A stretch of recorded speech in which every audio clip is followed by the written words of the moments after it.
to be heard in relation thereto. Site and Planning Board, William Costa, Chairman, William Stolia, Vice Chairman, Thomas Andrews, Michael McGopian, Bruce Murphy. Thank you. At this time, I'd like to introduce my board to you. Myself, William Costa, I'm the chairman. Bill Sylvian, my vice chairman. Michael Gopian, the clerk. Mr. Murphy, the circuit rep, and Tom Andrews, the planning board member. At this time, I'd like to introduce to you the planning board's attorney, Mark Dombrowski, and the planning board's engineer, Jim Miller. Excuse me, Mr. Chairman. Being a direct audit to this proposed development, I recuse myself from this board. Thank you. Well, you know that Mike has to vote out the audience. Excuse me, can you talk a little louder? I can't hear well.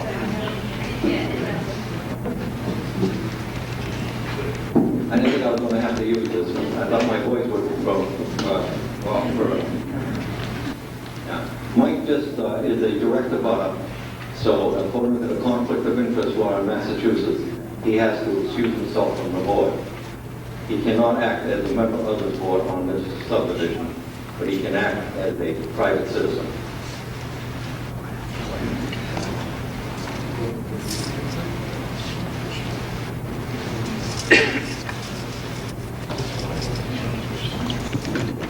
Okay, we have some rules we're going to follow tonight.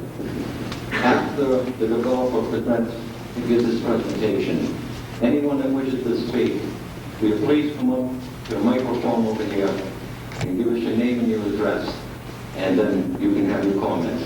Everyone will get a chance to express their views. Thank you. And all comments will first come through me. So I don't want everybody talking at the same time, because we're trying to get everything here on tape. Thank you. And also tonight, we will close this meeting off at 10 o'clock, because we will never get everything done in one night tonight.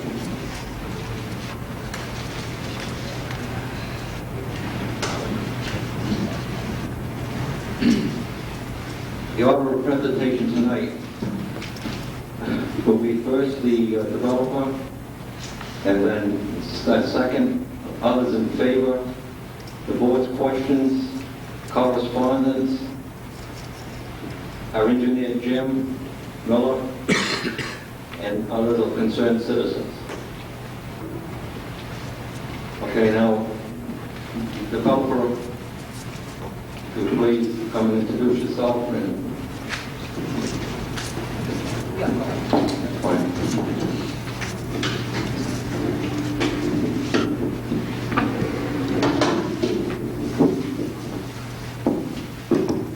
Good evening, ladies and gentlemen. My name is Jerry Larson. I'm an attorney. I'm here this evening with the applicant, Yvonne Doe, and he is the gentleman, the first row that I just left. He'd be on your far right. Yvonne Doe is the applicant. Next to him is Maria Krekus. Next to her is Arthur Krekus. They are the trustees of the Lincoln Realty Trust. Next to them is Mr. Bruce Malcolm. He's the engineer for this project. As indicated by the chairman, of course, this is an opportunity to share information and concerns, and we're here in that spirit. And what I would like to do at the outset, in addition to, as I touched on, is introduce these gentlemen, is just to explain our role here tonight is obviously to respond to the needs and concerns of the public and the citizenry. And that's part of the process. And I'm sure many, if not all of you, have been through similar hearings or processes before. It is a process, and we won't accomplish everything this night, but we do hope to accomplish a good deal in addressing any concerns. So without further ado, I'd like to introduce again Bruce Malcolm to come up and go through the basics of what the project is, and that may not only elicit, but it may be helpful in addressing specific concerns. So Bruce.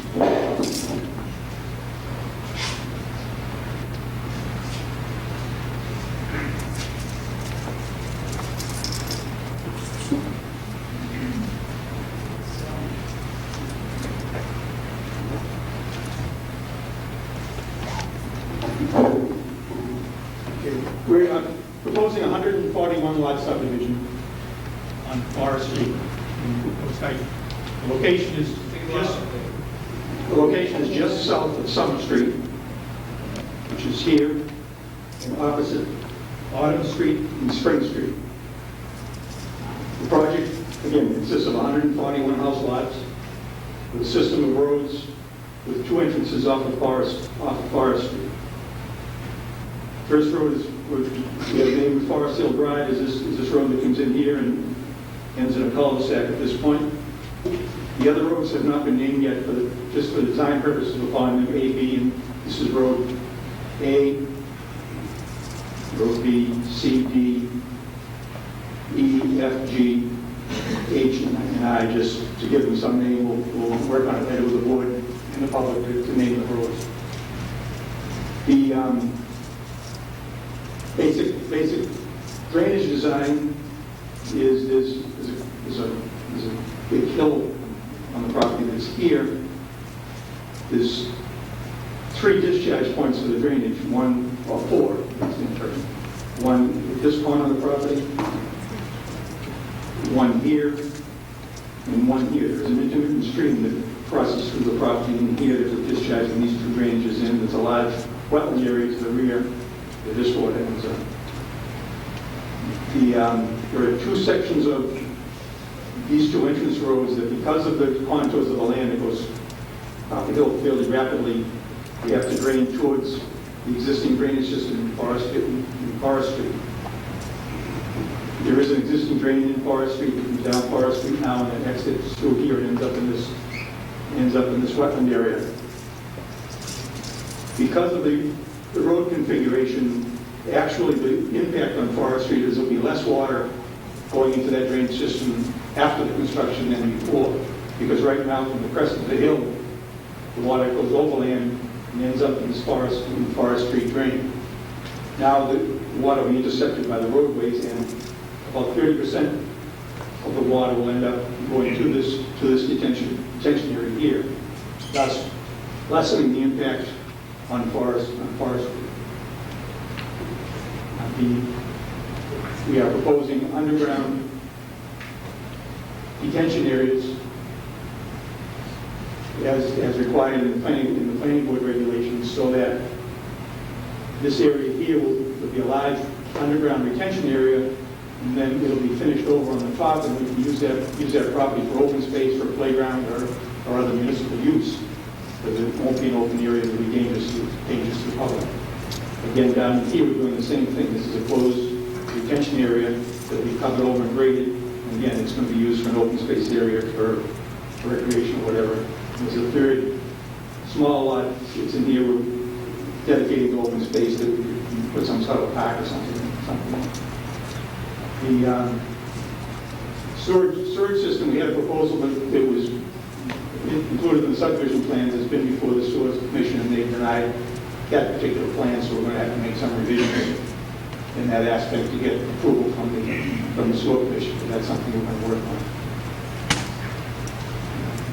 Basically, that's overall what we're trying to do.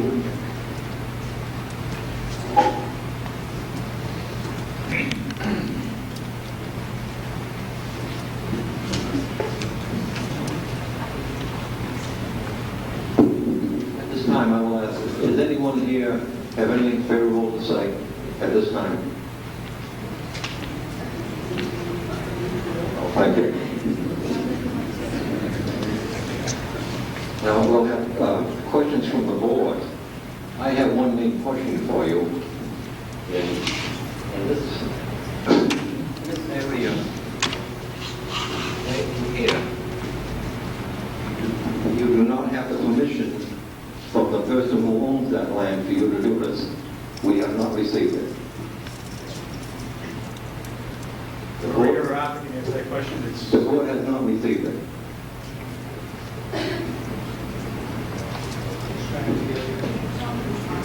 Talking about Ferrara's Ferrara's property, right? We have purchases already. What's that, ma'am? We have purchases already. That's not good. I gotta have it from her, a letter from her stating and have it certified that she is allowing you people to do this with her property. I did. Will you come to the plans, please?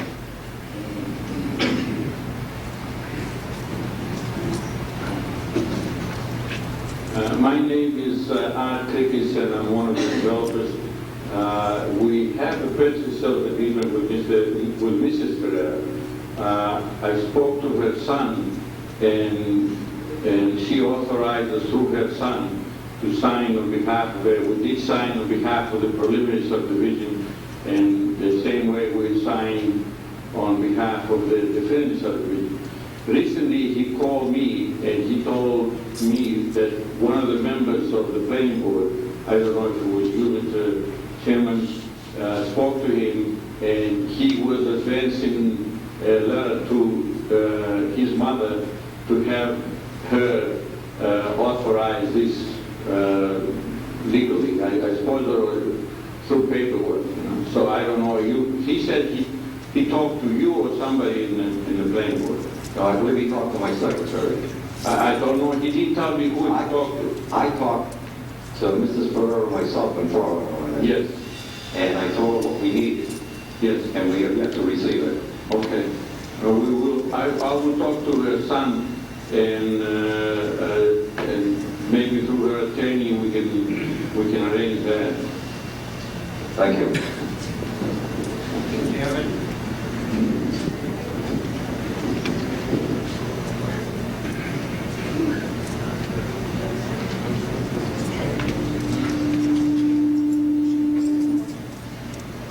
My name is Robert Ferrari, 86 Forest Street. I'm the son. About 3 weeks ago, Mr. Costa called my mother and explained what was needed of her. She resides in Florida. And he explained to her what was needed of her. She did not fully comprehend what was needed. She called me, I called the planning board, and I spoke with the secretary, and I think yourself that same day that I did. And I have subsequently, I drew up a paper for her to take down because he wanted a notarized statement from her, and I mailed it down to her. And I also advised her, although I imagine you have one on file, to not only send back that notarized statement, but also a copy of the purchase and sales agreement that she had executed for this project. And all I can tell you is it's either somewhere between here and Florida or Florida and here. That's all. I haven't spoken to her in 2 or 3 days.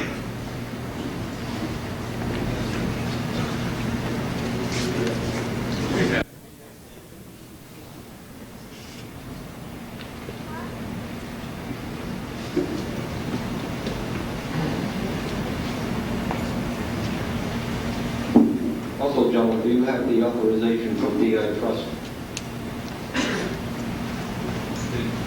I believe the trust signed the application. So it's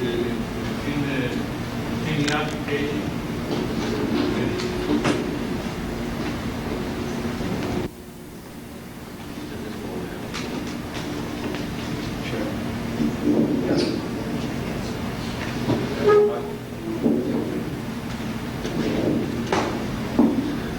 DI Trust fellow did in fact sign Form C, but I think our regulations require that we have a listing of the corporate offices and their ability to commit to the operation. We don't have that. We don't need that. Certainly provide the relationship. Well, while I have a microphone, I do have one. I have several questions, but one that I'll pose to you now is that on Form C, which is the application, in item 10, says the application is accompanied by original drawing, proposed definitive plan, in accordance with the requirements, the rules and regulations of the board, a designer's certificate, and approved cost estimates for all the work to be covered by bond. We have not received the cost estimates, and we would like to have those.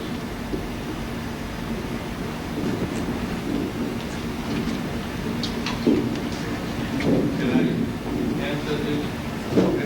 Yes, sir.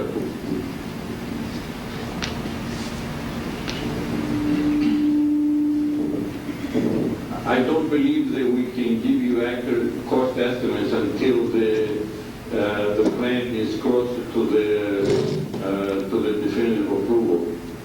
For any changes that might happen from the design to the point of approval, we have to revise those, and at this point, it will be only approximate figures. Thank you. Any other questions from the board?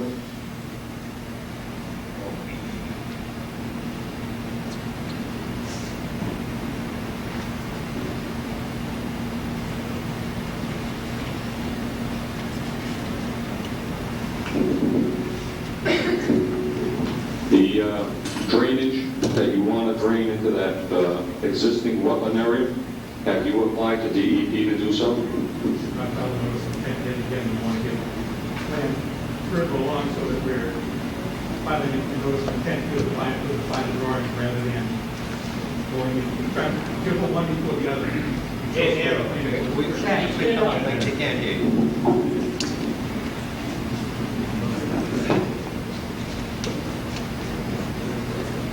We are going to file a notice of intent with the Conservation Commission. Again, we've waited till we get further along with the approval process here. We have to put one before the other one.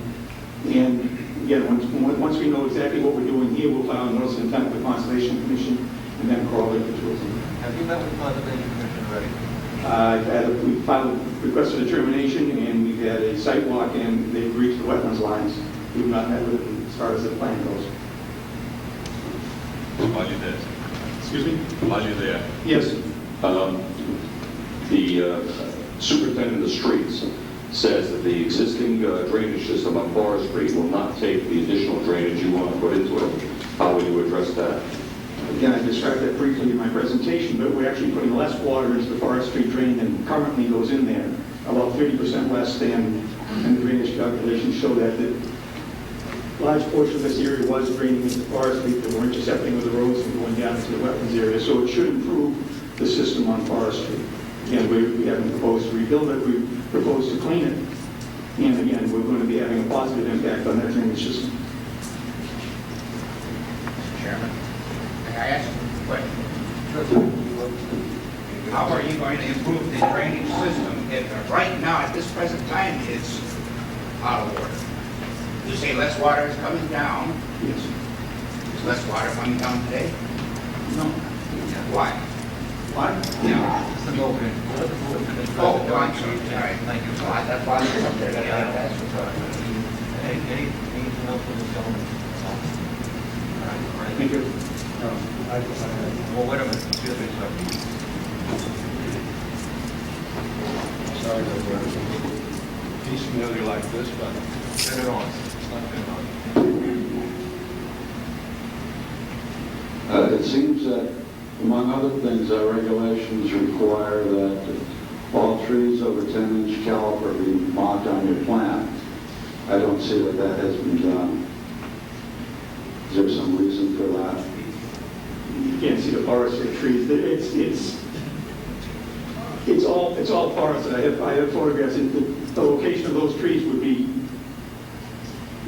insignificant to the project. There's so many trees out there that the trees within the roadway are going to be cut down. There's no provision there's no use for. And again, I know the regulations say it. I'm going to discuss this with the board. But there's nothing to do with the location of those trees because there's no provision made to protect the trees, and there's plenty of trees there. It's not like a site where you've got 10 or 15 trees that are species trees that have a great value. It's a great 160 acres of large number of 10-inch or over trees. So, Well, I think that at least this board member would like there to be no confusion that we don't want you going in there and knocking down trees indiscriminately. we're not going to. We're willing to discuss the provisions for development of the lots, and we don't want to strip the site and make it a desert either. And we're not going to do that. But again, maybe within the roadway, there is no provision to protect or any need to protect it. And again, just the selected clearing for the home sites is the only areas that are going to be disturbed. The board also has indicated its desire to have sidewalks. Those are not shown on the plan. There is a sidewalk shown on a typical cross-section, one walk that is shown on the town of Dayton's typical cross-section. Again, it's been brought up at the preliminary hearing. The town would like to have 2 sidewalks, and again, we want to discuss that issue also. But your typical cross-section reflects 1 sidewalk, and that's what's shown on the plan. Again, we know it's been brought up at the preliminary, and we expect to discuss it again. I'd like to ask if you are requesting any waivers. Do you intend to ask for any waivers? Not at this point. Not at this point. Any other questions from the board? Okay, thank you. One more. I did note on the plan that there were, I think, 2 cot paths shown. Yes. Are those easements, do you know? There's no record of any rights, and actually they terminate on other property owned by DI Trust and within our own property. They were, as far as we can tell, for the use of the owners of that particular piece of property and not for any of others. They don't go off as access onto adjoining properties. I thought one did terminate into some land that is not DI Trust land. The one it splits here and it stops short of the abutting property. It stops on our property according to the records we have. I see.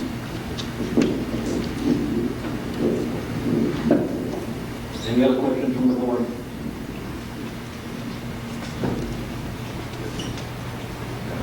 Okay, this time I'd like to introduce into correspondence from the Southeast Regional Planning and Economic District.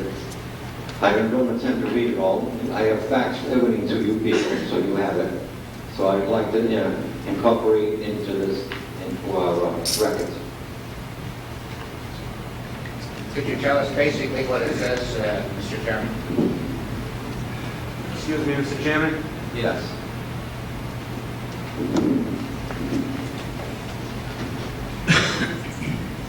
Michael Hagopia, 48 Forest Street. The letter that you state or refer to from Southeastern Regional Planning, Economic Planning Development District. Could you please read that? In its entirety?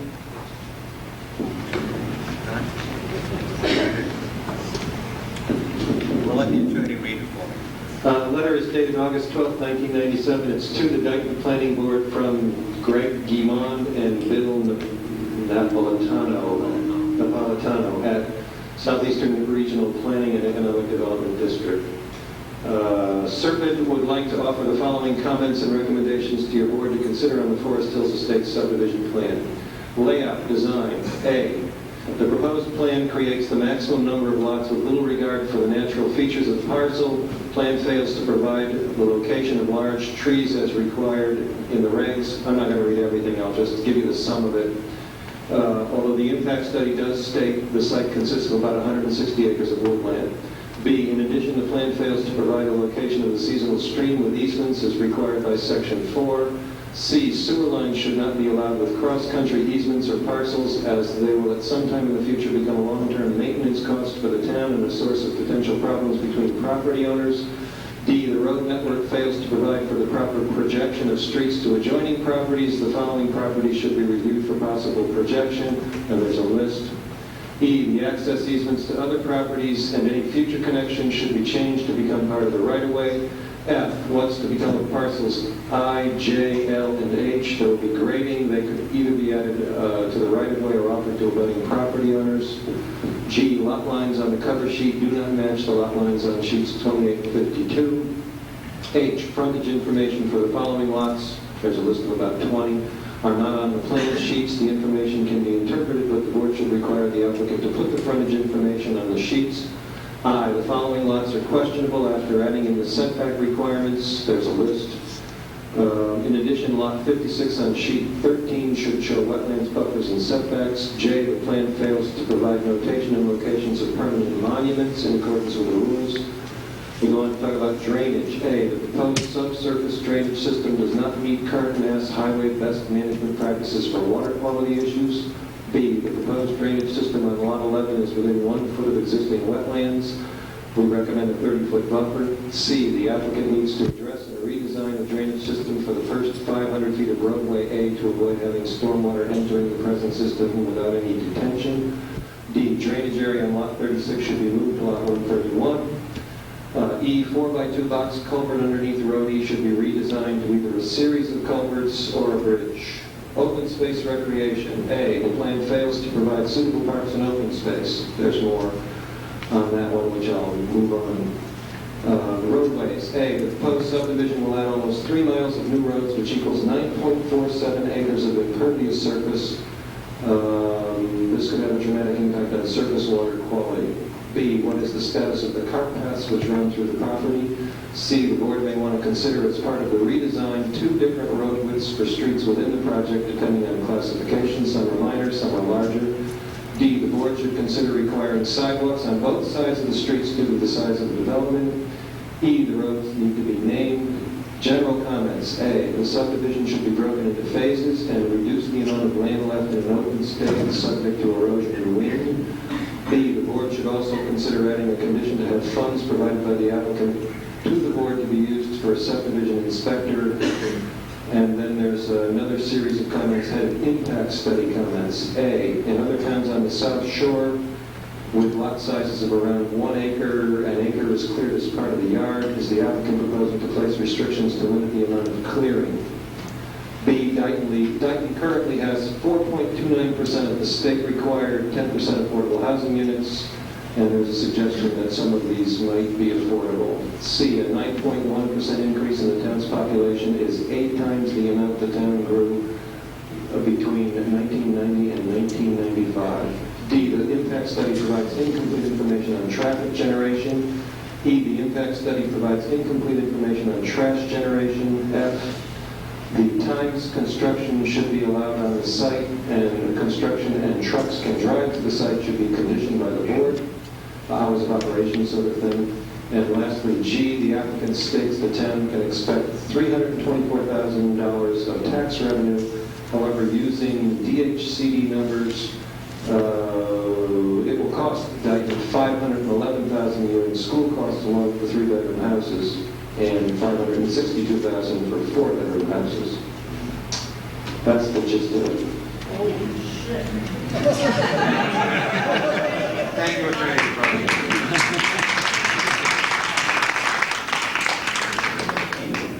Okay, the board would also like to incorporate into the meeting here is the from our town engineer, Jim Miller.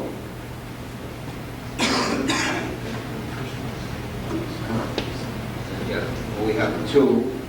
One is dated August 5th and one is dated August 11th. Do you have a comment on that, Mr. Hall?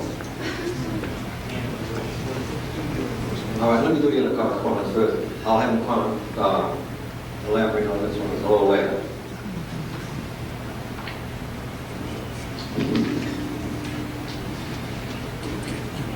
We have a letter here from the Sewer Commission where they have denied this plan on the sewerage.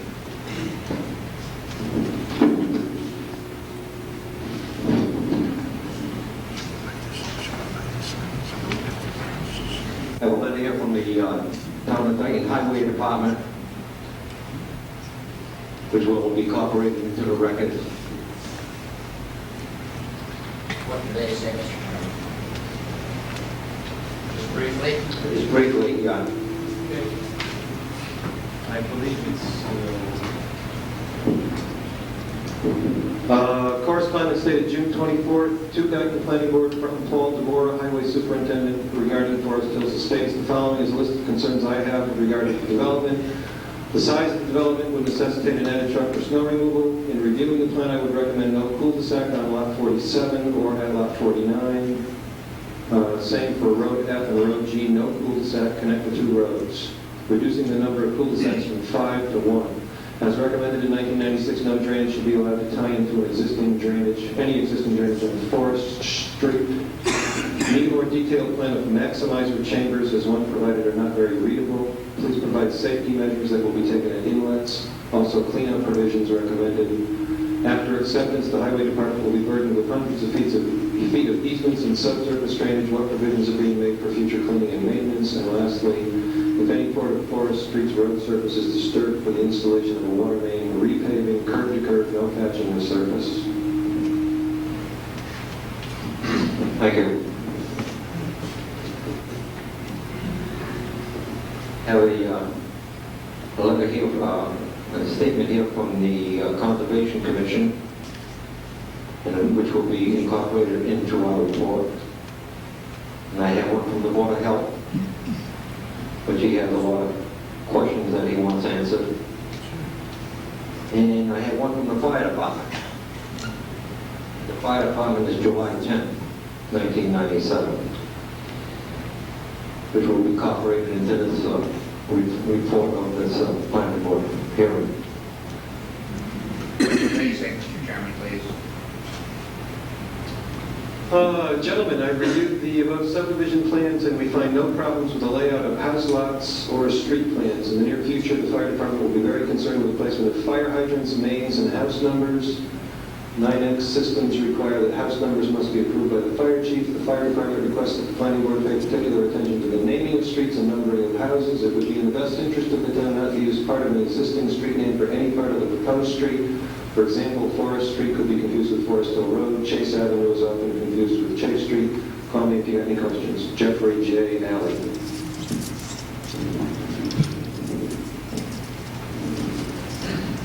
Thank you. I have a letter here from the July 14th from the Dayton Water District, which will be incorporated in our report. Yes. We had contacted the board and asked for copies of all the correspondence. We haven't seen it. The secretary said she has sent everything to you. I got your little report and service report. I have not seen anything. This isn't bad. I had it. Okay, no, if you have needs to go, then we'll get them together. I'm sorry, I thought you had them. All right.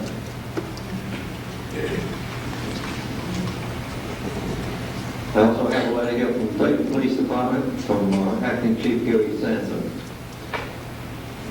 Can you read that? I have a few concerns that will affect the Dayton Police Department. The first concern I have was the increased amount of traffic with 143 homes giving an average of 1.5 cars per house would come out to about 215 additional cars in the area. This increase in autos would increase the traffic flow. The risk of more speeding autos and traffic accidents increase in this area. Another concern regarding the traffic is the lack of sidewalks. I believe the only street with sidewalks is Spring Street. There are a lot of youths in this area walking and riding bikes. The increased traffic will put these youths at a higher risk of being involved in a pedestrian auto accident.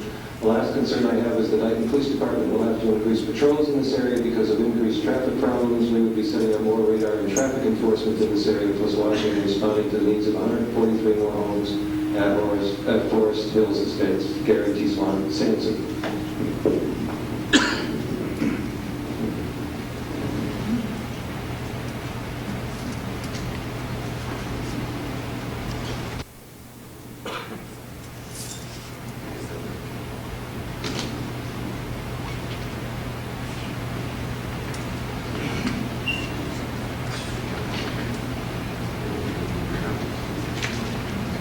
Okay, that is all the correspondence I have on this. And now I'd like to have our engineer.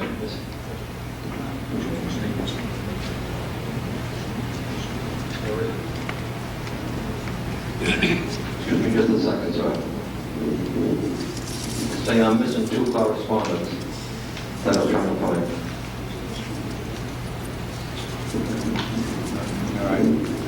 We have a letter here from the Dayton Rehoboth School District from Richard Kitzel, Superintendent of Schools, and this is dated February 2nd. You got to read that one for me, please. Sure. I understand that shortly your board will be receiving a proposal for a 143-unit single-family housing development in North Dayton. You asked my opinion about the impact it will have on school enrollments and school facilities. An analysis of the data in the table below shows that this proposed housing development would have a significant impact on the school population and school facilities in Dayton. The specific implications are summarized in my remarks that follow, and there is attached to this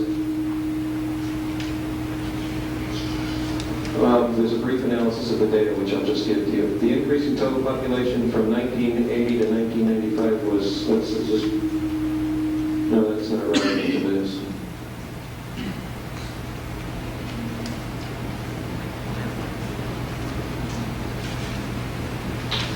Well, he doesn't really give anything. Includes of the school costs. Where do you find that?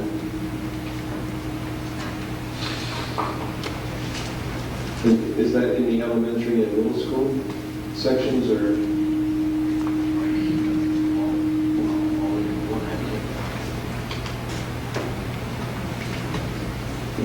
Well, he suggests that the proposed housing development would increase the total town population by 592 persons, or 10%. The proposed housing development would increase the school-aged child population by 246 children, or 23%.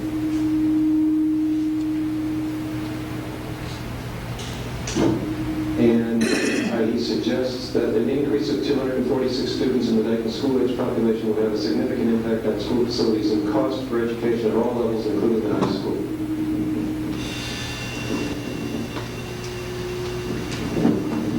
I'm trying to find the one from the town clerk.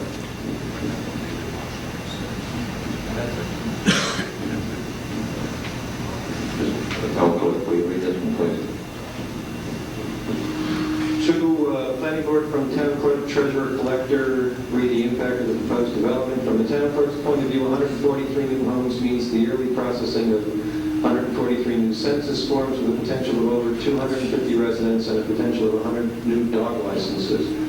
There would be the potential for over 200 new voter registrations. Additional staffing would be needed to handle the increased workload. State law mandates that when the population reaches 6,200, the town must have 2 voting precincts.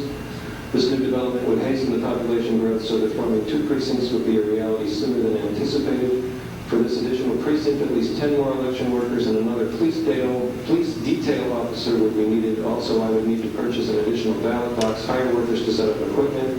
Ideally, the town clerk's office should be separated from the treasurer's collector's office so that each office could be run more efficiently and effectively. And that would suggest remodeling town hall to accommodate an additional office. From the treasurer's point of view, 143 new homes means additional expenses occurred by all departments. From the tax collector's point of view, 143 new homes means an additional 143 real estate, water district, electric district tax bills, 200 motor vehicle excise tax bills, and an additional 143 sewer bills. An additional full-time employee would be needed to handle this increased workload. Thank you.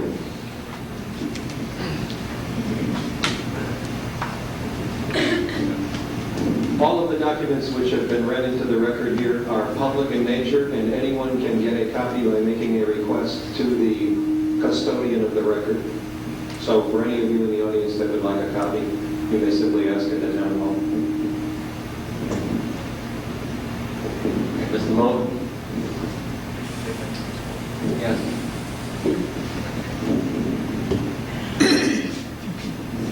Just by way of a quick response, so that there's no confusion here, what was read into the record was approximately 11 separate pieces of correspondence. We have 2. We have Mr. Miller's 2 reports, the engineering reports, and we have the Southeastern Regional report. Some of this correspondence we haven't yet received, we can't comment on.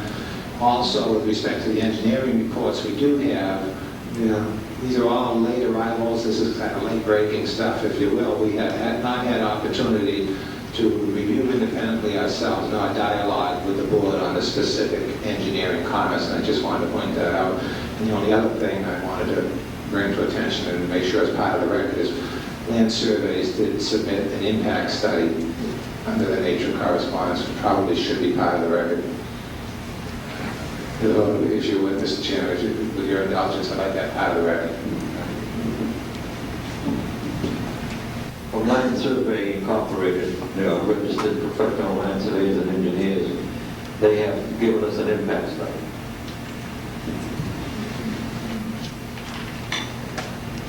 This is the impact study, correct me if I'm wrong, that was prepared by the development team, is that correct?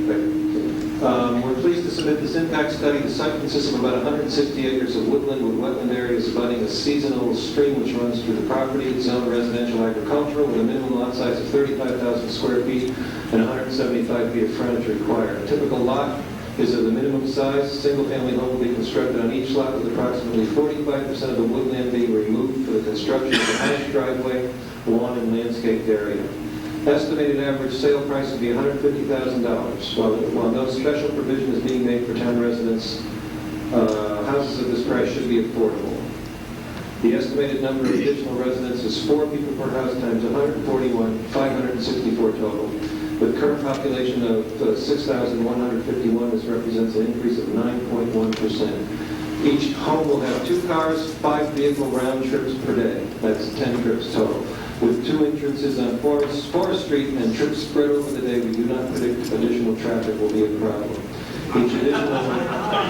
Each additional residence will produce an additional 40 pounds of rubbish, which is currently being picked up by Morgan's brother of a Sonnet and dumped at Seamass. Water for domestic usage and fire protection will be supplied from the Dayton Water District from the new 8-inch DI water main to be installed by the developer just off the main edge of the pavement in Forest Street from the existing water main in Tremont Street. The sewer system will be a combination of gravity main with a pump station and a 6-inch force main. 18 lots will flow to the existing sewer in Summer Street. At the request of the Sewer Commission, we've kept the number to the minimum. Check the capacity of the Summer Street sewer and find it has the capacity to handle increased flow. 52 lots will have a gravity flow to a pump station on parcel H, pumped through a 6-inch force main to the sewer manhole at the intersection of Road D and Forest Hill Drive. As required by the subdivision regulations, we've designed a storm drainage system to terminate in subsurface control structures. These structures will control post-construction runoff. No adverse effect from the project down in Radian. Construction of roadways will require the filling of 4,500 square feet of wetlands, which will be replicated with 9,100 square feet of new wetlands, filing a notice of intent shortly. During construction, all efforts will be made to keep air and noise pollution to a minimum. Construction will occur from 7 a.m. to 6 p.m. Otherwise, only noise associated with typical residential settings is expected. We believe that upon completion, this 141-lot community will be in total harmony with the surrounding area and will be an asset to the community. The homes will have an estimated value of $150,000, and at the current tax rate, $15.36 per assessed value of $1,000. It will generate $324,000 per year of new revenue. Water bills will generate $45,000 per year, and sewer bills will generate $53,000 per year. What do we got here? But this goes on to address a couple of the comments that were made by other parties. The town clerk had a concern about population exceeding 6,200. It appears that with a population of 6,151, this project will not cause it to happen. The highway department will have 2.97 of additional miles of additional roadway to plow and maintain, taking into consideration that this will be newly constructed. Maintenance should be less per mile than other areas of town. And lastly, it appears that the most serious impact will be on the school system. In correspondence from the school department, they predict 23% increase in student population. I have attached a copy of this correspondence with the impact statement, and looking over the current enrollment of 1,093 students, it appears that the current ratio of students to population, or students per household, is well below that of the estimate. 1,093 students versus 6,152 residents is 17% of the population, and they compute that they would have an additional increase here of 84 students. I'm sorry, 251 students.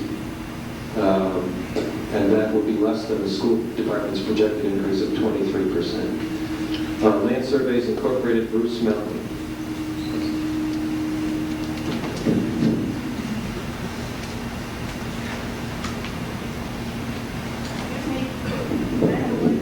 Just a minute. Mr. Mullen.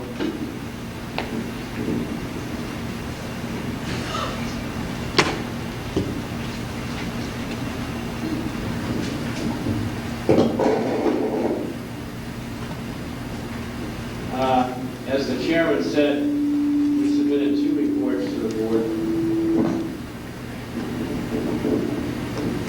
One dated August 5th and one dated August 11th. The plan, of course, is a very large, rather complicated plan to review, and the first review was prepared for a work session that the planning board held last week. At that time, we hadn't had a chance to finish the complete review, and so that was the reason for the second letter on August 11th. What I'd like to do is just give you the highlights of our review. We found a number of minor omissions, I would call them, from the plan. Things like lot areas that were left off, dimensions on lot lines, things like this. Those types of things are easy to correct, and I don't think unless everybody's interested in each and every one, I don't think it's necessary to read them.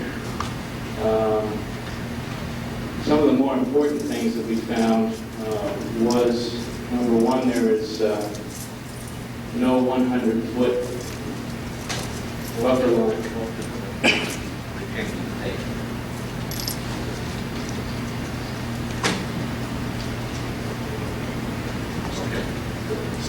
There's no 100-foot wetland buffer line shown on the plan, which would be required when the notice of intent is filed with the Conservation Commission.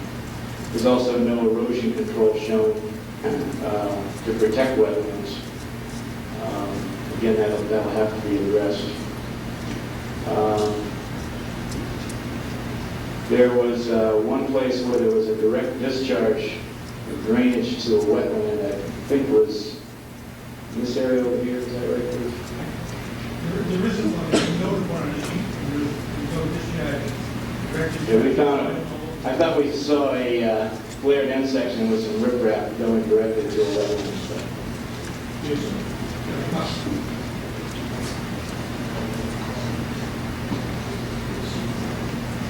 Two such areas. One small green line that goes, it's up to the basins into this wetland area. It was figured the calculations that combination of this and what in the retention area is included in the Bravo discharge.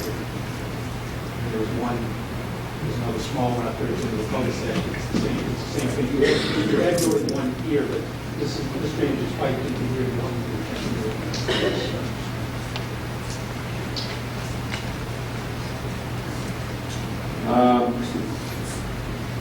One of the things that made it difficult to review is that the detention areas on the plan aren't labeled, and so you can't cross-reference the detention areas on the plan to the calculations. There's a dead-end street here, presumably that it looks like the intent is to project the street into property over here that's in the city of Taunton.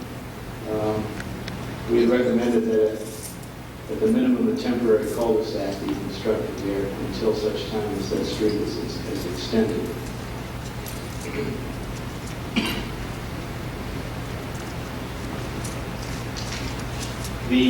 There are two wetland crossings using box culverts, prefabricated types.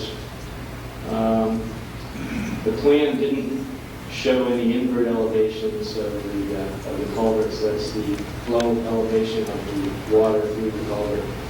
And it didn't show any elevations at the top of the retaining walls and so forth, which would need to be shown in order for someone to construct the structures. In addition, it's not in the review sheet, but we would suggest that you consider an open bottom culvert rather than a four-sided structure, because the open bottom culvert would have less impact on wildlife that might like to use the culverts to move back and forth through the development.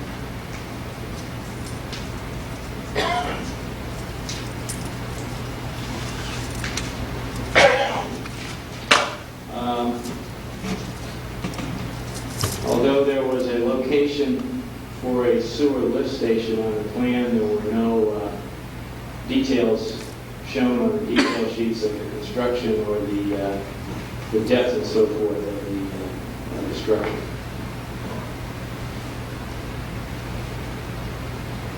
The detention areas, again, are lacking invert elevation, so we couldn't really tell what the height of those things are. Also, there were no test pits or no groundwater elevations given, so that we can't tell whether or not the detention structures are going to be above the groundwater table. Obviously, underground structures, that's important if you want them to work.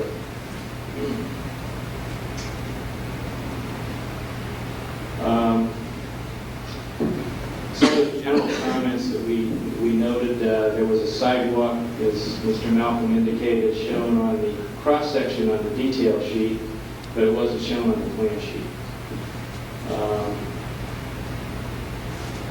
Fire hydrants on the plan were not shown with shut-off valves and teeth. They're shown that way on the detail sheet, but not on the plan.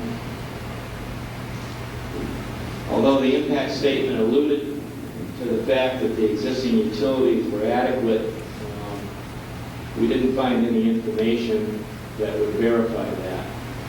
For a development this large, I feel that there needs to be some study done of existing sewer flows. I would think that there should be some hydrant flow tests to determine the pressure and availability of water as to whether or not it can be delivered at a volume that's sufficient to fight a fire. And the drainage. Again, it appears from the calculations that the drainage on Forest Street is going to be, or the runoff to Forest Street is going to be reduced. Obviously, the highway superintendent still has some issues with that, which need to be resolved.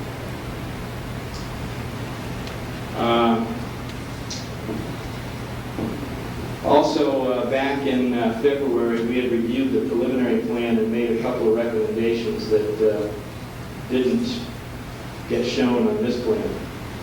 One of the things we had recommended was that the water line that is going to be constructed from Tremont up Forest Street to this location be extended up to the second roadway. This would allow the system to be looped back to Forest Street.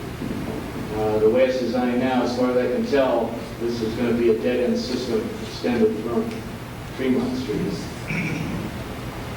It still is a dead-end system on the end of that long water line coming in from Tremont Street. There is really no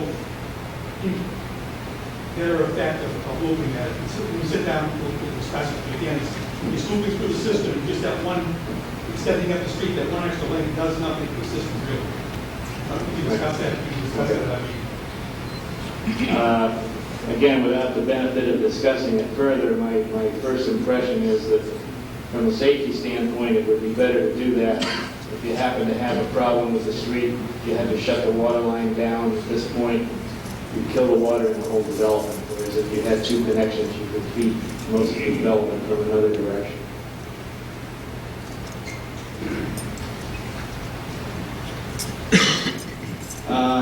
The drainage calculations that were submitted was a concern, and I discussed that in my second memo a little bit.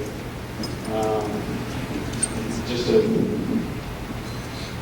to quickly outline the concern is that the design storm, which is the duration, the duration of the storm, there were two design storms analyzed, the 10-year and 100-year. And that's kind of confusing for people that aren't familiar with the way they do things. But a 10-year storm is defined as a rainstorm that you would expect to have occur, or a probability of occurring in any one year of 10%. A 100-year storm would have a probability of occurrence of 0.01. So that's a pretty severe storm. The way that the underground drainage systems were designed was that they used depending on the drainage area or the detention area, the storm duration was, I think, from 28 to 35 minutes. Normally, you design for a duration that's much longer than that. The effect of that is that a short duration storm, although it may have a high intensity and be severe for a short time, has a relatively low volume. A longer duration storm that may last 12 to 24 hours may have a much lower intensity, but the volume of water that it generates is much greater. So we're not convinced that the storage volume that's been calculated is going to handle the longer duration storms and the runoff that would be generated from this development. I think we need some more clarification on that.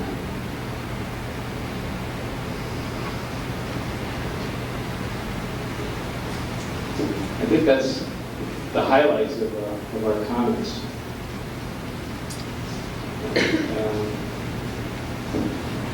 Anyone have any questions for me? It took me a long time to get up here, so I'm not going to leave real easy.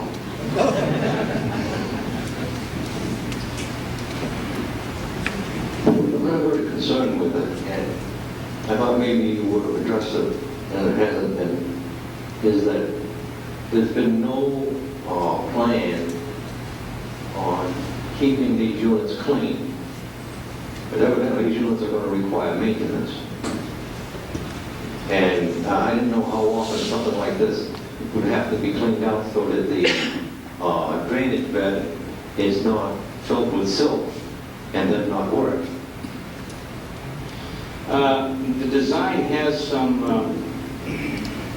siltation sumps designed into them at the beginning of the structures. And the infiltrators, the plastic infiltrators that they've used in the design do have methods of cleaning out. These things are relatively new, so I don't really know what the expected maintenance frequency should be, but they do have provisions that they can be flushed. My problem is this, that if this, where all this water goes into before it goes in through this leaching bed, that all that silt stays in there. And if that's not cleaned out, you'll eventually end up in the stone and block it all up. That's a possibility, yeah. So evidently there's going to be some maintenance required of these units. And I don't see any provision being made for that. Yeah, that's true. What is the effect of leaves getting into the system? If they get into the infiltrators and settle on the bottom of the infiltrators, they will block the passage of water through to the leaching field. Eventually, yes. All the trees being cut down. We're going to put a tree in that one. Normal drainage design requires 2 to 3 foot deep sumps in the catch basins, which generally filters out most of the sediment. Floating debris, of course, can go through it unless you put hoods in the basins to prevent that. But, yeah, and you know, the board and I have had this discussion about underground drainage before, and you know how I feel about it, so I think we need to. I personally think we have to talk to the developer and see what plan they have come up with to keep these these units clean. Because I think eventually we're going to end up in a problem with it being filled with silt and then going back into the leach field and then going up on a stone bed for seepage. Right, and presumably the drainage system will end up as being a maintenance responsibility of the town. So that can't be. Mr. Chairman? Just a minute, please.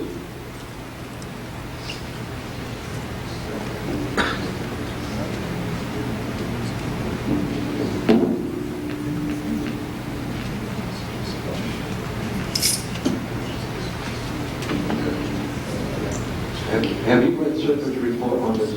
Yes, I have. Are you in agreement with that? For the most part, yes. For the most part, yes. Okay.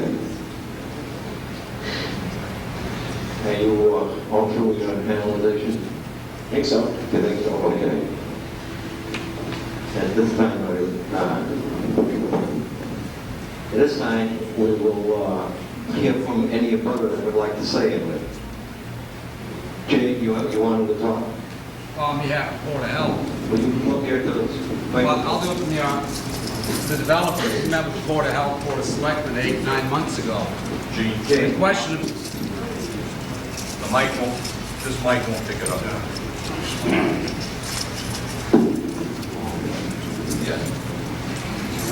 Yep. If I may, the developer, you met with the Board of Selectmen, Board of Health, 8-9 months ago. Am I correct on that?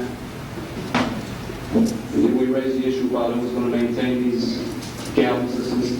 We would identify who you are, please. Chairman of the Board of Selectmen, Gene Nelson. Gene Nelson. And then I asked you specifically what you were going to do for bonding, to take care of maintenance of that. Then 6-7 months ago, you were told the town was not going to pick up the expense. Apparently you ignored the board. Because it's not in the report.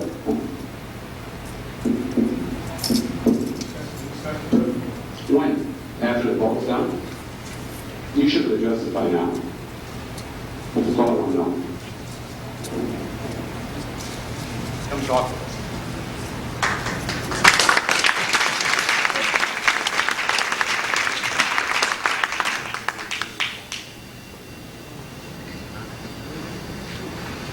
Is there any other abutter that would like to speak? Please come up.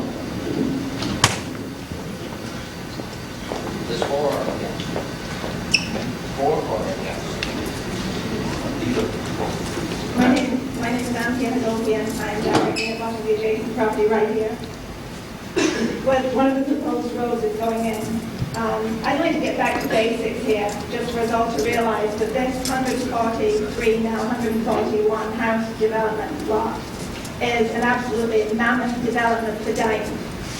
It's an even bigger development for North Dayton. It's an overall 10% increase in Dayton, but probably 40% increase in North Dayton.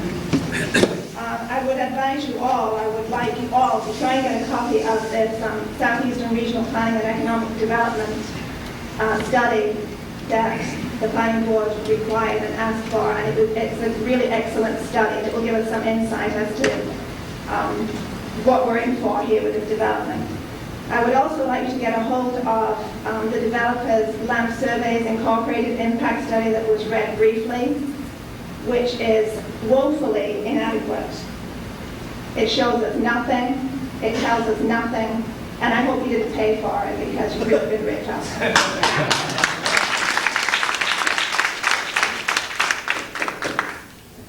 As far as the school system is concerned, if this goes through, I want you to be aware that it's going to impact all of us tax-wise because we'll definitely need a new school system. The growth in Berkeley alone took those residents years to fight for a new school. So be warned that if this goes on, our taxes will increase. So don't let this go through knowing that, in a few years' time, the children that are going to be part of this development and part of Dayton won't have a school system because we will have to pay for it. And it's the single most important factor here, the educational system. As far as the traffic problem, Mr. Gary Sanson, I think, said that 1.5 cars per family, which I think is underestimated. The impact study here done by these developers reckons 2 cars per family, which probably still is a little bit underestimated. But 2 cars per day, if we just take that at the face value here, that says 5 vehicle round trips per day, that is multiplied by 141 houses. The traffic trips per day is 2,820. That's the traffic alone from those 2 cars. So let's not underestimate anything here. We have to have all the questions answered. And we can't let these developers have anything waived. We have to just do everything by the book. And please make sure that you read all the literature available and ask Mrs. Yale to get photocopies for you. Thank you.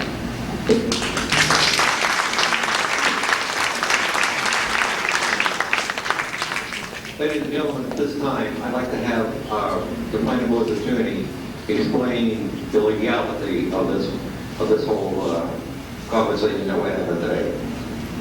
I think that you all need to understand what the subdivision control law in Massachusetts says, and to put the planning board's powers here in perspective. This is not a special permit application. In a special permit application under your zoning bylaw, the special permit can be denied. It's wholly discretionary at the decision of the Board of Appeals or of the planning board. That's not the case with subdivision control. The planning board is not a discretionary authority. If the developer complies with all of the rules and regulations of the planning board set up for subdivision control, and if the developer conforms with the recommendations of the Board of Health, which will be forthcoming to the planning board, and as a result of a recent case this past summer, if the developer conforms with the zoning bylaw, then the planning board's hands are effectively tied. It must approve the plan. There is no recourse for the planning board but to do so. The court would simply award the definitive plan approval to the developer. So the planning board is free to insist upon compliance with each and every one of its rules and regulations. In fact, Mr. Miller has identified 109 points in his memorandum in which he finds the plan short. But the developer has the opportunity to correct those, and if the developer corrects each and every one of them, the planning board is not in a position to say no. It must, in accordance with the statute, give the developer definitive plan approval. There's a long way between meeting all of the regulations of the planning board and approval. It may be that in some circumstances it's not possible to meet those rules and regulations, in which case the developer asks for a waiver, and the planning board there has some discretionary authority. It can deny a waiver. But if the developer needs no waivers, if they can meet all the requirements, that's the way the law plays out. If you don't like it, this is the wrong board to complain to. Complain to your legislator. They wrote the law back in 1953, I might add. Okay, Mr. Hogan, you want to speak? Yes.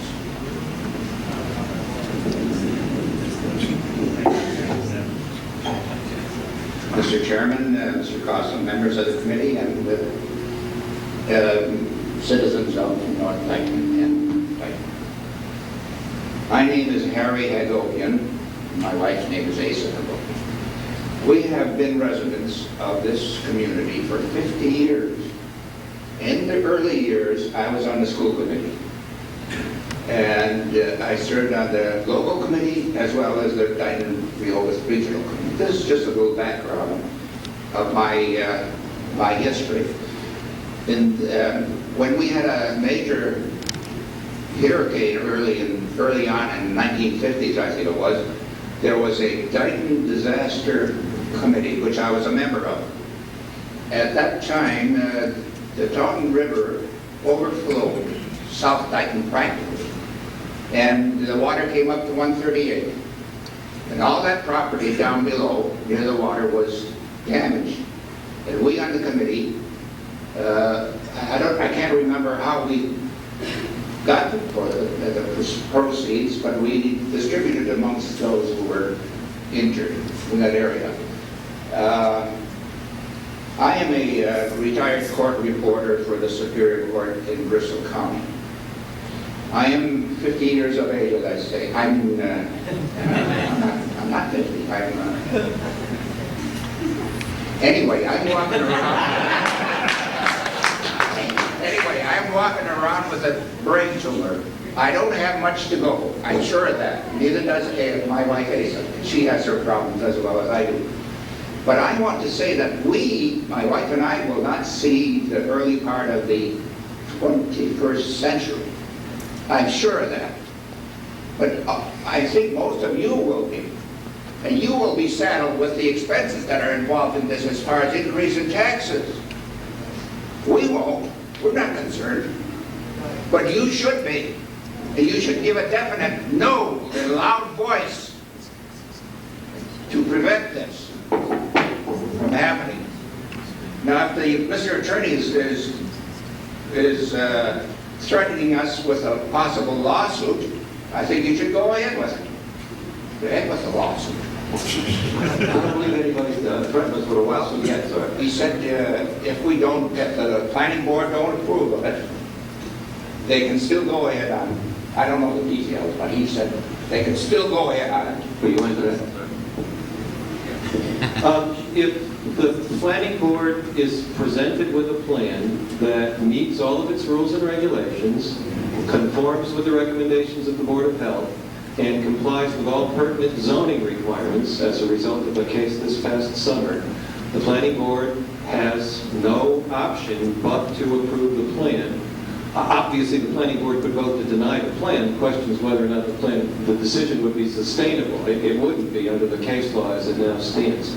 That's all I'm suggesting. I want the audience to understand that the planning board is not sitting here as a special permit granting authority. Many of you have come to meetings involving zoning matters, and you've urged the board, because of the detriment that the plan would have on the neighborhood, to deny the plan. Well, if it's a variance, the Board of Appeals can do that. If it's a special permit, the planning board or the Board of Appeals can do that. But that's not the rule here. The rule is subdivision control, not zoning. If they comply with the plan's requirements and the rules and regs, the planning board has a job to do. Why can't somebody talk to the subdivision, you destroy the community? Back in 1957, there was no communities, one here and one there, house 10 miles away. I represent towns across the state, and if I had $1 for every time somebody said that, I would be rich. I don't disagree with you one bit. I think that the legislature is short-sighted, but that's the way the law is written. You can't appeal to them? Like we're trying to do to this committee. It would take a statutory amendment, and they'd be protected from it.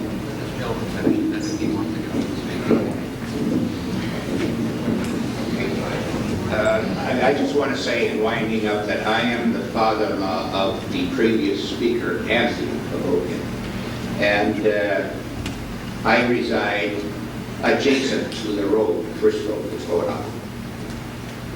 I want you all to remember that you will be concerned, not my wife and I. We will not be concerned because I'm sure we won't be here, but you will be here, and you're going to have to pick up all the extra money that's going to cost for putting this project through.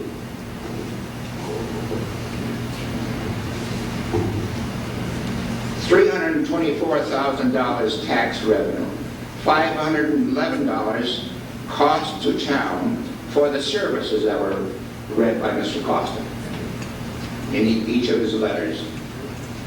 Now that's going to be in excess of about $190,000 that you are going to have to put up with, not my wife and I. We won't be here. So I urge you, request that you all give a resounding no to this plan. Thank you very much.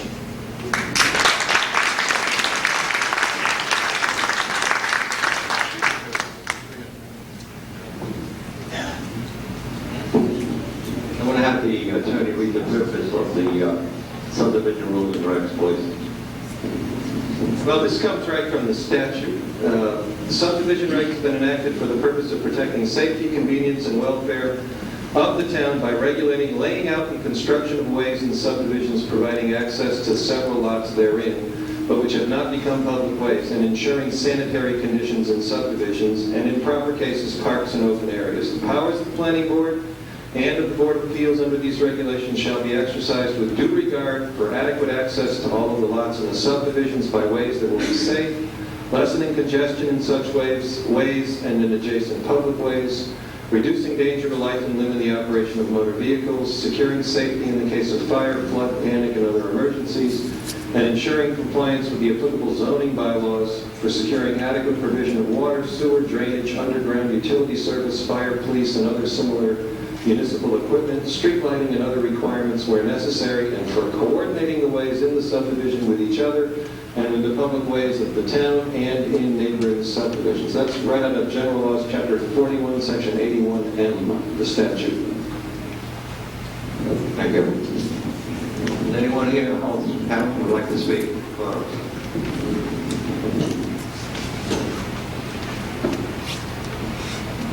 My name's Bob Derby. I live on Forest Street. It seems to me what this comes down to is strictly a case of money. And the relatively few people who are going to profit from it. No one's floated any alternatives. Recently, on North Walker Street in Taunton, a parcel of land there has been put aside, I believe, on a, I think it's called an open land bond or something like that. Isn't there some way that we can look into this, perhaps put this land aside for that, and maybe get these people a profit at the same time, which is obviously what everyone's looking for. It's all coming down to money. I just wonder if anyone's looked into this. The subdivision control law states in section 81U that a developer may be required to set aside a reasonable amount of land for recreational purposes within a subdivision. A lot of towns say we're going to take 10 or 15% of the land in a subdivision and set it aside for parks. However, that set aside is only for a 3-year period. The legislature anticipated that the towns would use the 3 years to raise the money to buy it. If you don't buy it at the end of 3 years, it goes back to the developer and it becomes a building lot. 81Q of the Subdivision Control Act says specifically that the town is without authority to take private property for public use without just compensation. There's a little takings clause in the Subdivision Control Law. So we can negotiate with the developer, and if the developer is kind enough to give us some open space out of the goodness of his heart, we can have it.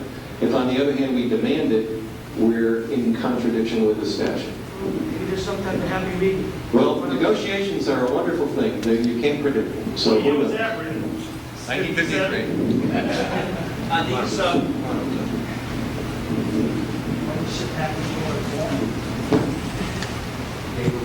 David Arujo, 790 Tremont Street. These open areas that we're talking about, do they provide open areas, playgrounds? In the plan? Yes. Are you providing open areas in this plan? We're providing open areas, and we'll discuss with the board playground equipment on the site. Over the top of these tanks? Over the top of the drainage, am I correct? Yes. So in 3 years, the law that you just stated, and I'm not sharp enough to pick it up as quick, but the law you just stated, does that go back to them, and then they can build and do away with these drainage areas? No, if the developer agrees that some land in the subdivision should be set aside for open space, regardless of what the statute says, if the developer is willing to negotiate that, then it would stay forever open space.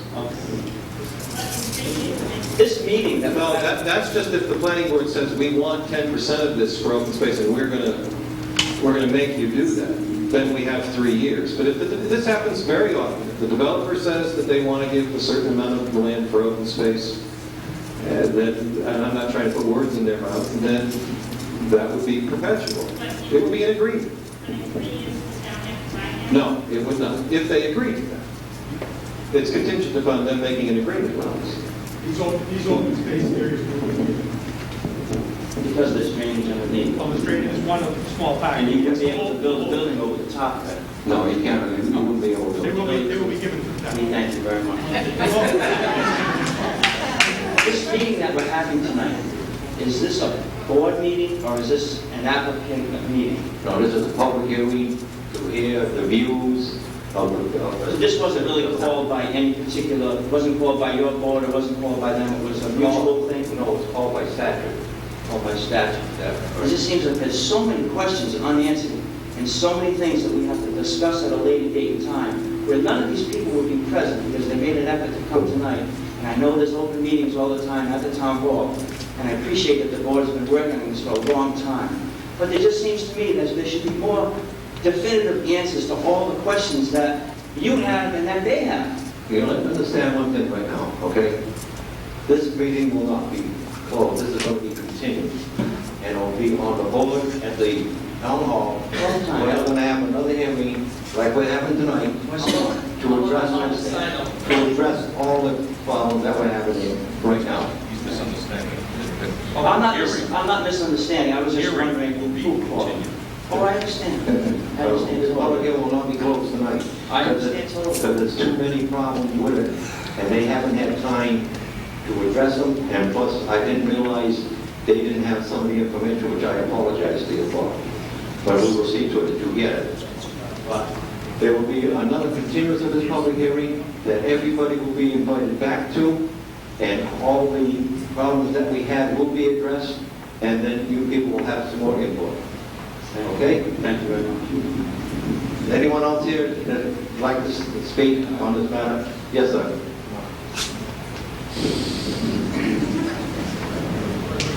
My name is Steve Pons. I live on Forest Street. Right now, Forest Street is pretty much a racetrack. And 2 cars can just about make it at times, especially if there's a pedestrian walking. Now you expect an average of 2 cars per household. Have they ever done a traffic survey on this area yet?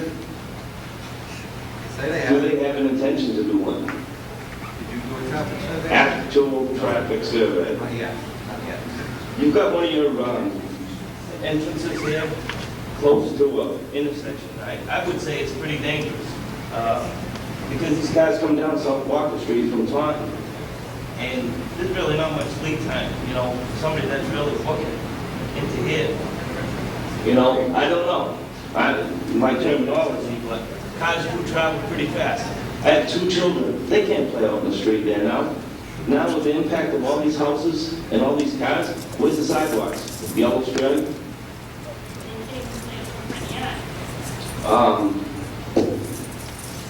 I know up here by Prospect Street, in the winter months, there's a heavy water problem.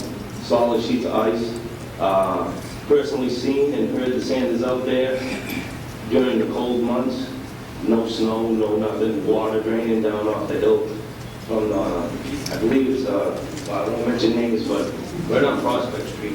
Everybody from the area is familiar with the situation there. And then they say these box culverts. How big are these box culverts, and how about children's safety around these things? Box culverts, 2.5 Okay. You know, entrapments, maybe something of that nature? We put grates, again. Grates, yeah. Process, we put grates across it to keep kids from going. Yeah, then they get your hands stuck, then you gotta cut them out. You want grates to go through, we're trying to... No, we want safety for our neighbors. We want safety for the neighborhood. Yeah, we'll do within reason, but the board requires us to I would consider making them take a traffic survey, just to see the traffic that exists now.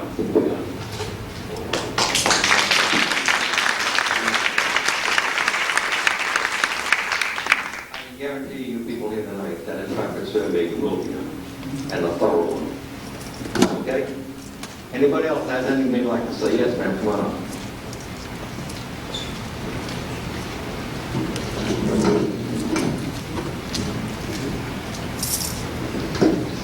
My name is Jean Caddy. I live at 475 Forest Street. And I just wanted to know how long is the development going to be in progress? When the projected time to start construction, and how long would it be until it was totally finished?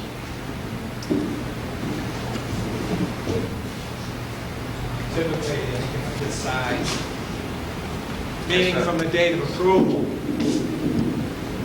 if and when, if the subdivision were to be approved from the date of approval, the typical build-up for a subdivision of this size would be not less than 5 to 7 years. And as you know, you have a certain number of years to build out. I've seen things where, you know, people have projected that all these houses are going to come on in 1997 or something, and obviously that's not the case. It's as the demand, and would be built through the time allotted, typically 5 to 7, something of this size. So people should think for 5 to 7 years? Well, I don't know when these houses are going to be sold. I don't know. I'm just telling you typically what to build out the very beginning. So in 5 to 7 years, we'll have construction traffic in Dayton. A long time. Generally, when a subdivision is approved, it's for 7 years, okay? And if they have problems with it and can't get them all built, they can come to the board and ask for an extension. Yes, ma'am. You wanted to talk?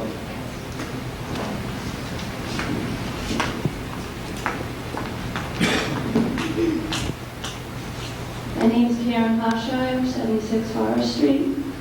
One of the concerns that I have is my children in 4-H, and I have farm animals. I have a cow that's out now being bred, and I have 2 ponies and a butter.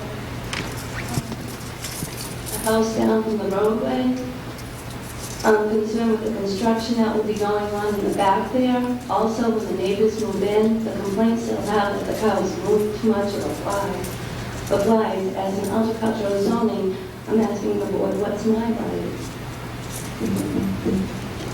I'll take the power class. So whatever other animals my children decide to show on a fair or bring home, chickens, pigs, whatever.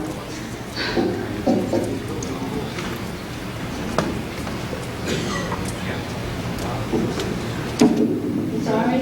Yours isn't allowed, yours is not. Are you in a residential or an agricultural? Well, it is a residential agricultural district. To the extent that you have that kind of use going on in the property now, you'd be grandfathered in. And I don't think that that would just pertain to the animals as are alive now. I think you'd be able to replace them. Okay.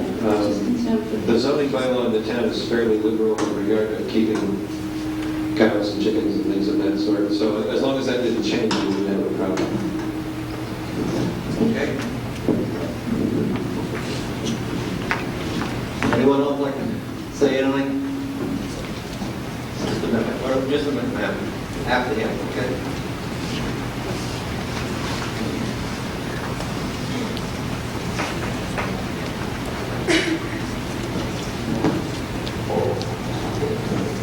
My name is Vincent Furtado, and I live at 257 Forest Street. I've been here since 1959. I'm concerned about the water, the groundwater. What's going to happen when they develop this area? They're taking down trees. They're going to take trees to make roads. And for all these houses, the water is going to be displaced. The water table is very high. Right now, in the driest part of the season, it's not very. If you hit the Forest Street, you'll find water. And as soon as it gets wet, it'll be coming on top of the road. And they're telling us that they're going to take care of that water. There's no way they can take care of that water because the hot pan is right close to the surface. It all goes down to the frog pond. People who know the frog pond, that's going to flood. Daily streets will have water on it now if they drain the water. Another concern is how about the deer that used to live there?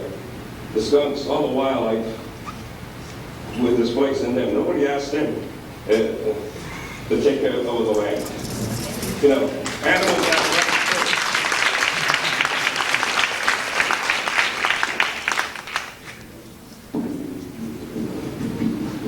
The planning board rules and regulations say that a system of storm drains, culverts, ditches, related installations, including catch basins, gutters, and manholes, shall be designed and installed to provide adequate disposal of surface water and to prevent erosion, flooding, and standing water from or in the subdivision. So that's a rule or regulation of the planning board, and the developer is obliged to demonstrate to the planning board that the drainage proposal is adequate. That's the word that the regulation uses, adequate. Mr. Miller is the planning board's representative in that regard, and if Mr. Miller says that it's adequate or inadequate, the planning board is going to live and die with that. So it's incumbent upon the developer to prove that it's adequate. Until they demonstrate that it's adequate, the planning board is not in a position to sign the plan.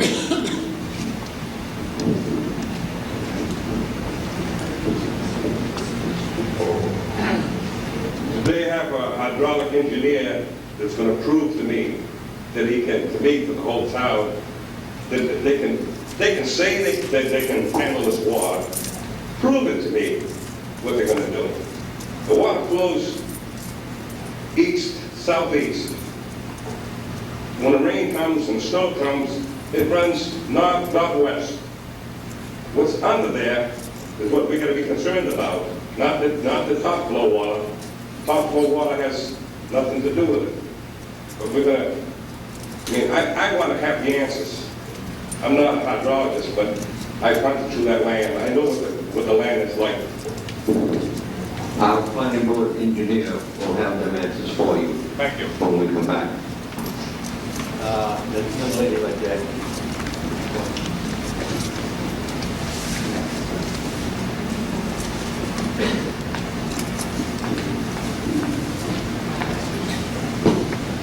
My name's Tony Angus, and I live on Pine Street, which is just up the road a ways from Forest Street. And the question, I have two questions. One is, a development of this size is going to severely impact the resources that we have in the town. And how is that going to impact other property owners who may want to subdivide their lot into 2 lots, for example? That's going to be tougher and tougher to do because many of us have a larger piece of land. This seems so congested, and we may in the future want to have a daughter or a son have a home on a piece of property, and the planning board is going to say no. I'll answer that question for you. On that new bylaw we passed, it affects subdivisions only, not the individuals. So if you have a large lot and you want to divide it and take a lot out of it, as long as you have sufficient frontage and square footage, there's no problem at all. The second question I have is, this is something that really impacts the town as a whole, and it seems to me the citizens should have some type of rights. Could a petition to put this on a ballot, on our town, a town ballot be put into effect here? The legislature has already told us what we have to do. Yes, ma'am.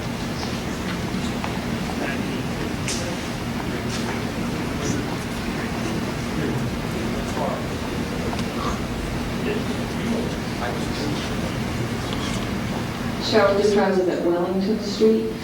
Dutra. As far as natural resources are concerned, I have an issue with water availability. With 140 new homes coming in, I have a private well on my land. And I know that the town still does use some private wells for their water source. How has the Water Commission done a study on this as far as how this will impact water availability?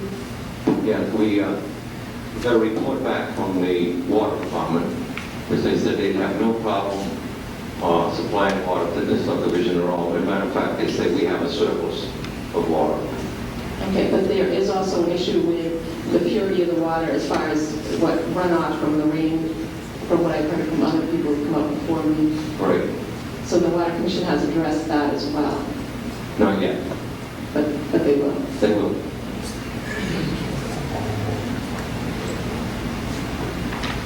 You want to show what read this through? This is from the water department, okay? In regards to this is a letter dated July 14th from Charles Sestodio. In regards to the subdivision on Forest Hills Estates, the plans that were dropped off at the office look okay as far as water mains and hydrants are concerned. I spoke with Yvonne Nadeau at the office and made him aware that the district policy states gate valves must be no further than 1,000 feet apart. There must be 3 valves at every intersection, also at any dead ends. Fire hydrants must be spaced no further than 500 feet, must be placed at dead ends also. No services can be tapped either on hydrant stubs or in sections of water mains installed after the fire hydrants, future takeoffs included. According to the plans that were submitted to the district office, these requirements have been met. The only thing that has been in question with not only the Board of Commissioners but also myself is an 8-inch water main going up the east side of Forest Street, which the Commissioners felt could be used for a future tie-in with North Dayton. The proposed 8-inch water main will be going up the west side, which in turn must cross North Dayton Fire District's limited bounds. The Commissioners would request the developer that any and all water pipe and materials within the district will be the sole responsibility of the developer. If there were any leaks or repairs to be made, the developer must repair them at his cost. When crossing the district bounds, whatever permits, variances, or other further agreements that must be finalized must be approved by the 2 districts and are also the sole responsibility of the developer. If anyone has any further comments, feel free to contact the office.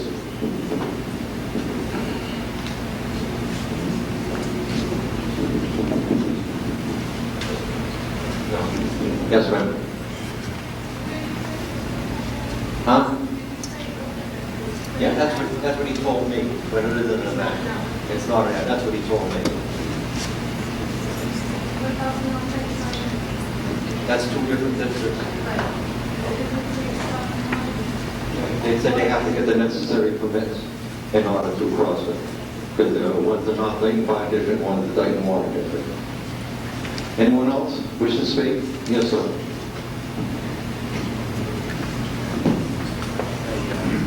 My name is Mike Ekman, I live at 12 Summer Street, right near Point. And I want to know what the rules and regulations say about the quality of life of the existing people that live in there. I've lived in a lot of different places in my lifetime, and where I am now is probably the best place I've ever lived. And I think we refer to it as quiet North Dayton. And how quiet is it going to be with 140 homes right in our backyard? It's going to be North Dayton A, North Dayton B. What about the people that already live there? What about their quality of life? I've had, living at the Point there, people drive accidents there. You know, the traffic is bad enough now, racing down that street. What's it going to be like with 140 homes there? And my understanding is the dead end here that we have here is eventually to put twice that many homes all the way down to Nichols Mills. So you're going to have traffic going both ways, twice as much traffic. What's that impact going to be? Well, when is that going to take place?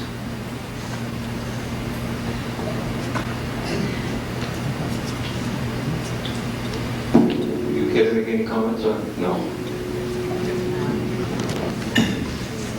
Yes.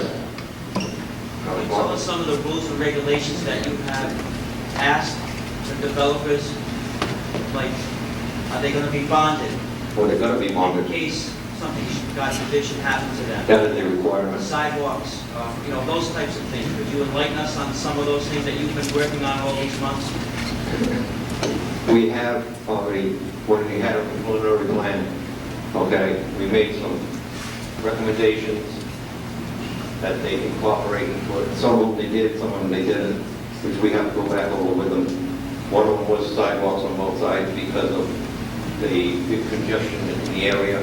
We didn't want women trying to cross the street with a baby carriage to get over to the sidewalk and stuff like that. And we'll be working with them, our engineer will, and our attorney will be, to address all these problems. And that's when next time when we have our meeting, we should have them addressed and we will have your answers. Okay? Thank you. So we're talking sidewalks on Forest Street, both sides of the street, so I lose it, but what? No, not Forest Street. In the subdivision itself. Anyone else? Mike?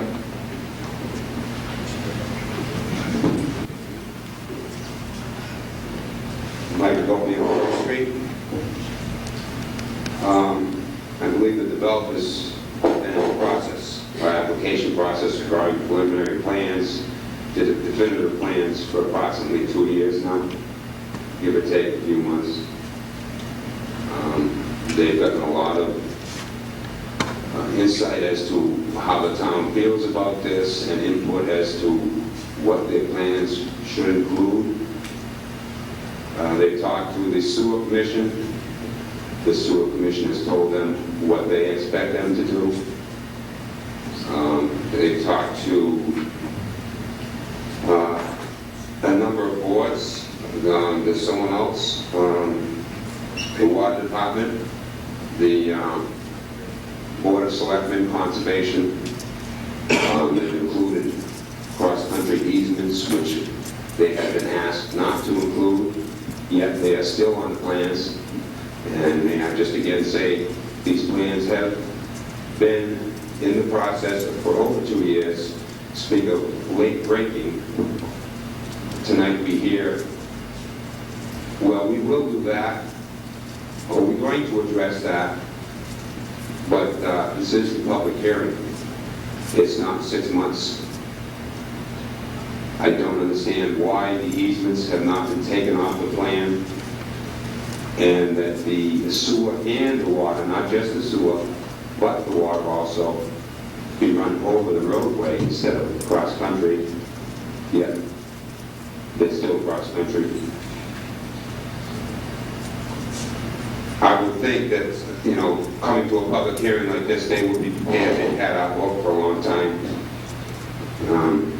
There's no need to complete or revise the plans where it's going to take them 6 months to do, because a lot of these changes are big changes that we're asking.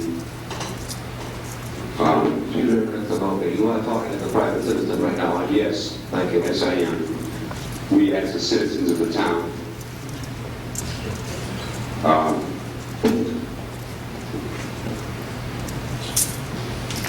I would like to also ask if, I believe in the town rules and regulations, it states that all the lots will be surveyed on the ground. I don't know that they are, the plans don't say it. Are there markers, and has it been surveyed, each individual lot? There is no survey. Okay. Mr. Malcolm? Mr. Chairman, Attorney Bobrowski, am I allowed to read this? What is it? It's in the rules and regulations of the town of Dayton. Yes. Yes. It's a public matter. Go right ahead. Okay, thank you. Sufficient data to determine readily the location, bearing, and length of every street and way line, lot line, and boundary line, and to reproduce same on ground. All bearings to be referred to magnetic meridian, and it goes on to speak of other things, but that was specifically what I'm referring to. Yeah, the control is on the plan, and the permanent monumentation to facilitate marking every lot. It does not require, if you read it, it doesn't require to mark every lot on the property. Just in closing, I would like to say that maybe the townspeople, us residents of North Dayton, specifically with the townspeople also, would maybe give you a little more favorable reading here tonight if you didn't take such a cookie-cutter approach to developing this parcel, and that maybe you increase the lot sizes and halve the number of houses. I think the townspeople here tonight, I can't really speak for them, but I would think that they might favor that type of a plan over 141 houses.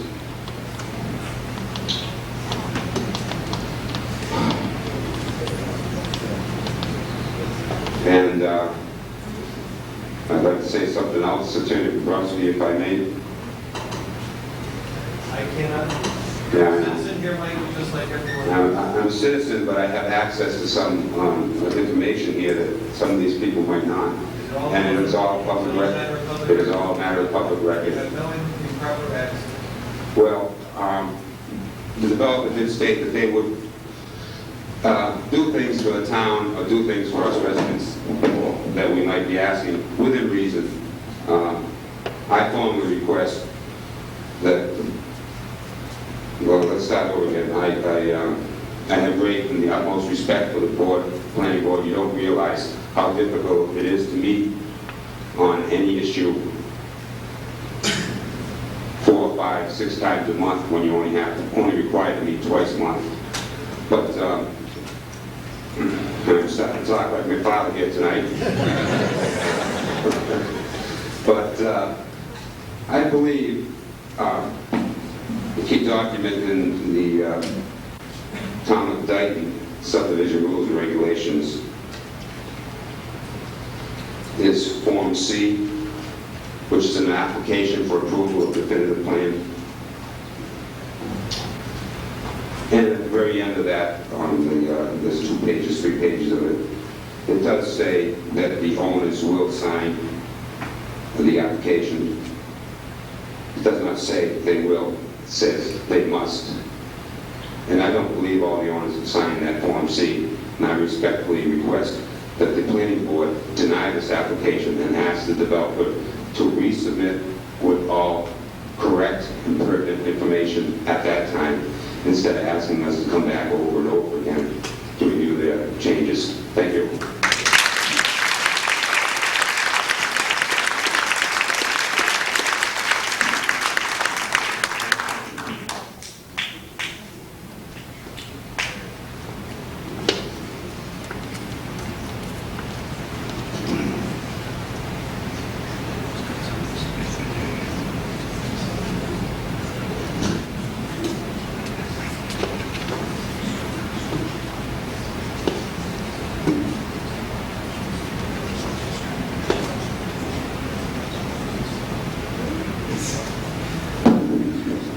isn't fair at this time to ask the owner to withdraw this plan. For simple reason, a lot of this information he hasn't had in his possession. And we have to give him time to answer all these problems. If it doesn't happen, we'll have to all together a different story. But in all fairness, we have to give him time to answer all these problems that have been presented here tonight. Anyone else that would like to say something? Yes. Come on, please.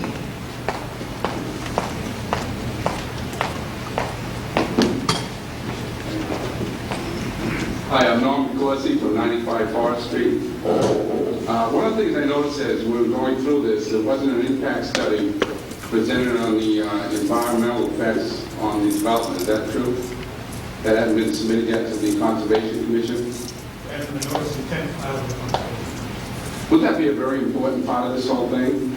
As we're sitting here with legal counsel, by the way, I get a little nervous when there's more than 2 lawyers in the room, but part of going back and forth, there's a lot of good input here, but I picked up that was really one important issue, and I know there's a lot of legal things. We have 2 things going on here. We have the people of Dayton who have lived here, like myself all my life, Mr. Gopian, other people. We care about the town. It's a free country. There's nothing saying these people can't make a clean profit in what they're doing, as long as they abide by the rules of the town and the legal laws. So I think they're only doing what they want to do. We have to do what we have to do. That was one issue I think is very important. I don't know if the board can insist upon that study. Okay, that has to be done, right? Okay, because I think we're coming here tonight, this isn't one night, okay? I think what we have to do, you struck a chord with the people of Dayton here. I think from one person got up here and said something 2 or 3 times, and I want to correct him, he was wrong. If we all stick together and work at this, any avenue we have to pass this on, help the planning board, then the Agopians will be here to see this thing get defeated. So. Yeah.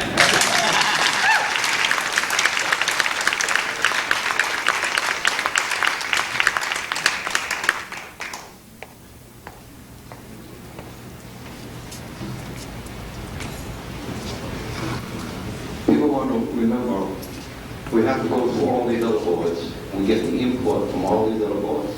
Okay? And once we get that, and we come to the developer with it, and if all the concerns are met, like the attorney told you, if they follow everything and comply, there's no way that this can be shut down.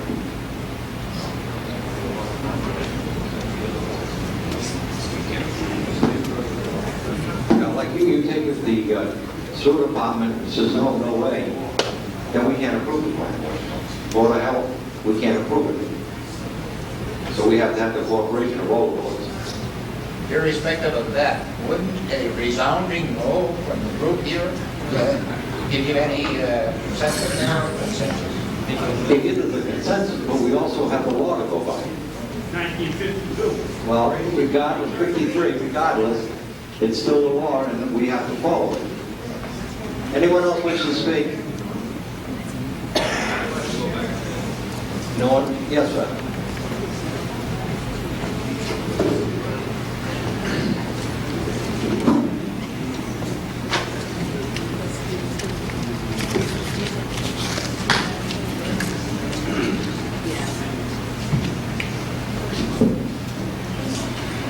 Steve Wands, 138 Forest Street.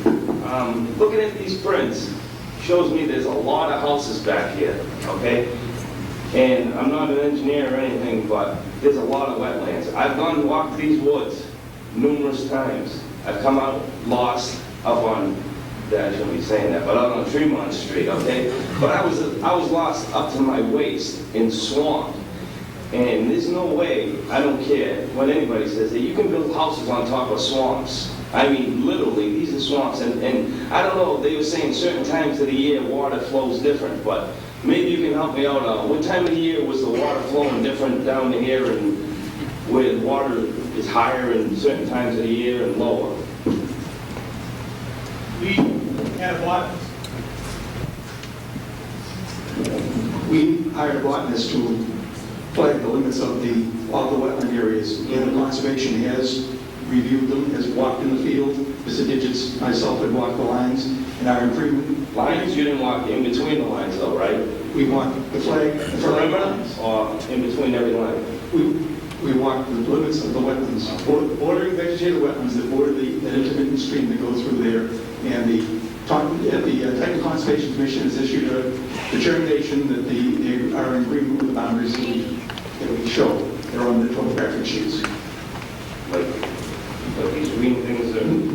No, there's further sheets. There's 52 sheets in the set of subdivision plans, and further down in there, all the wetlands lines are shown on the plans, on the topographic sheets. So but each one has a house number, right? Part of it. We cannot build by state statute fill the wetlands without the Conservation Commission allowing us to do so, and we're not going to be building it in the wetlands. The only two places we'll be disturbing the wetlands there's two road crossings where the intermittent stream crosses, and we picked the narrowest wetlands at that point to cross. In total, we're filling about 4,000 square feet of wetlands and compensating it by creating in excess of 9,000 square feet of new wetlands. But there will be no, again, this Wetlands Protection Act, it's going to govern what we can do and what we can't do in a wetland area. How about extinct creatures out there? It is not in the state issues wildlife habitat maps that outline areas of rare species that you have to be concerned with, and this is not an area under their maps. Okay. That's it. Okay.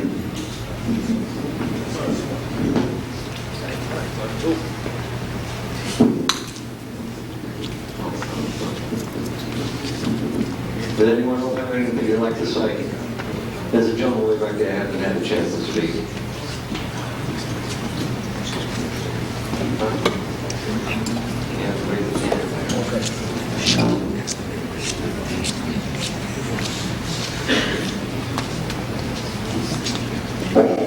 Mr. Chairman, my name is Steve Bolger, and I live at 668 Center Street. And I have a concern that really hasn't been addressed here tonight. Everybody may wonder, well, Center Street, I'm not on the bottom, why do I really care? Well, I was taught in high school that the true value of anything in this world was based on supply and demand. It would seem to me that anybody who wants to move into Dayton and is looking for a house in the range of $150,000 would already have plenty to choose from. There isn't a street in this town that you can ride down and you don't see a for sale sign somewhere. Okay? As far as I'm concerned, anybody that wants an opportunity to live in Dayton already has one. Now, if you take an additional 140 some houses and you add those to the amount that are already on the market in this town, one of two things is going to happen.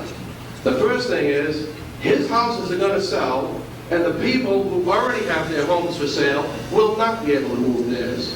Or, the people who already have their homes for sale in this community, they will sell theirs, and he won't sell his.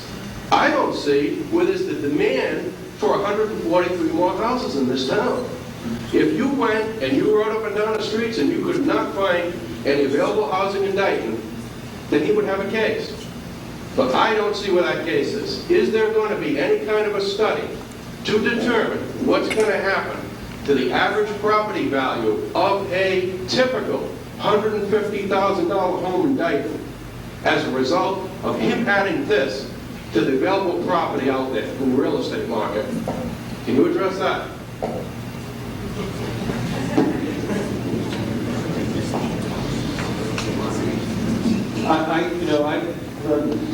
I hate to be the bearer of bad news, but the subdivision control law is adopted for the purpose of supervising the installation of roads and services.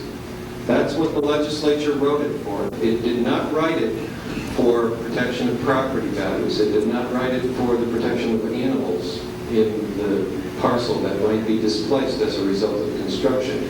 It wrote it so that the planning board can supervise the construction of roads, because eventually this developer is going to try to turn the roads over to the town, and you need to know, if you're going to take them over, that they were built correctly. They need to have a performance guarantee put in place so that they are built correctly. I represent Mansfield's planning board. Drainage wasn't installed correctly there. We just picked up $85,000 from the bank to do it right. That's what the bond is for. That subdivision will now have a drainage system that works for the first time in 7 years. That's what this process is about.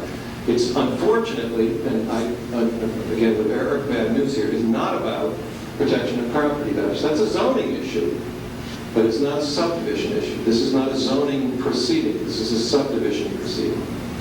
So to the extent that the planning board weighs too far afield, moves too far afield, moves away from pipes and roads and electric lines and utilities of that sort, it's out of its jurisdiction. So even though it is a concern, it's nothing that this board can address. All right, even with respect to that, do you still have any idea what might happen as a result of that? No. Or would you want to render an opinion? No, I don't have any idea what happened. Maybe the developer could tell you, but I have none. I'm not putting my neck out any further than what it is right now. All right, thank you. I would like to ask the applicant a question, and that is, when can we get a commitment from you on when you will have time to react to this?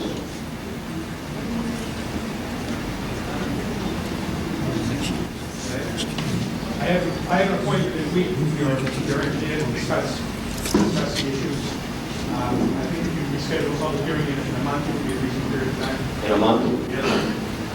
What's the date on that? Huh? And what's the plan for it? You need 2 weeks. What is your meeting schedule? September?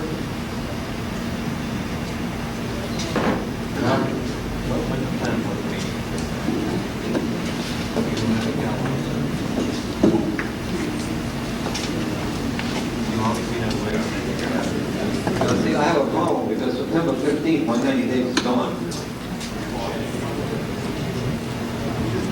What's that now?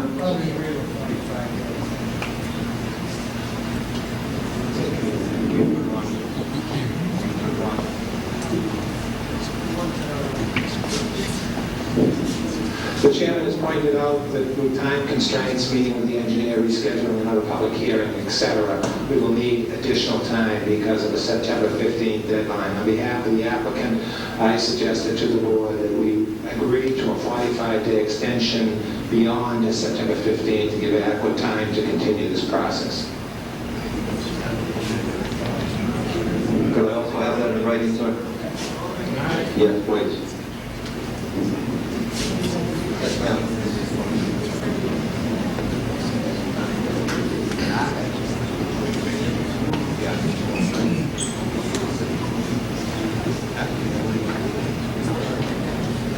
My name is Anna O'Connor. I live on School Street in Rock Dyke. My question is this. Well, there's two. First is my concern, I live on School Street, and occasionally we get tandem trailers coming up and down the street. And if there's going to be big equipment going down Forest Street, like bulldozers and dump trucks, etc., my concern is with the infrastructure of the street. Can it, over an extended period of time, can it handle that? That is something I think you'd have to ask the superintendent of the streets. I can't answer that for you. My second question is anyone involved in the development could be living in Dyke?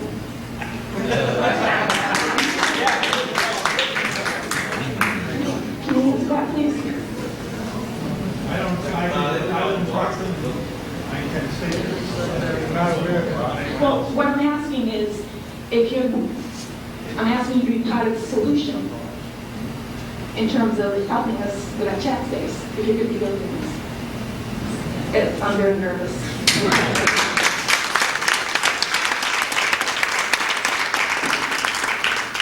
Anyone else like to say anything on this? Go ahead. Yes, I just want to ask Mr. Mountain, talking about the Conservation Commission. Yes. Are you going to be asking for any, replicate any wetlands? Yes. It shows on the plan is at the two box culvert, the road crosses into the stream.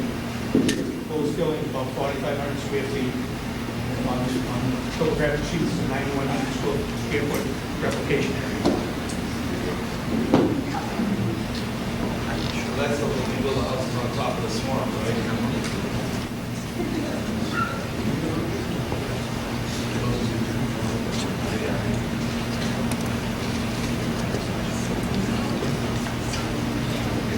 Got the written request. Excuse me, I have one question.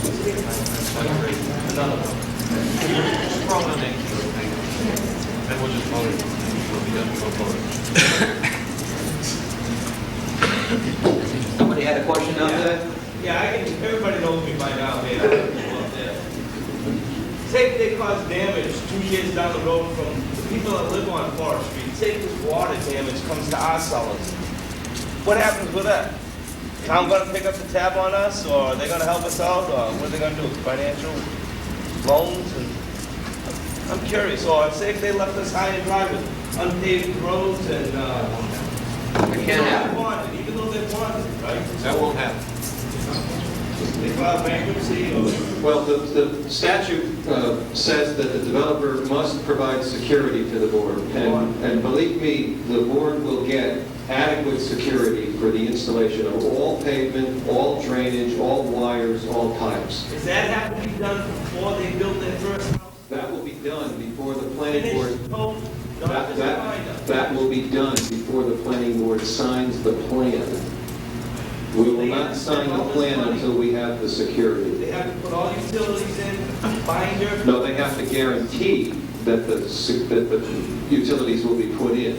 I can guarantee I'll be here next week. But we will have money in place to secure that. It's just like the thing I described in Mansfield. They promised drainage and it didn't work, but we had $85,000. Big deal. Well, that was enough to finish the job. I mean, you reduce it as the performance goes along. The money is there, the process works if you do it correctly. Okay, so now what happens where if I have some problem on my house on Park Street, because of this development with, say, property blasted, everybody knows, or everybody's been out back there, you know that there's tons of ledge out there, okay? What happens if they start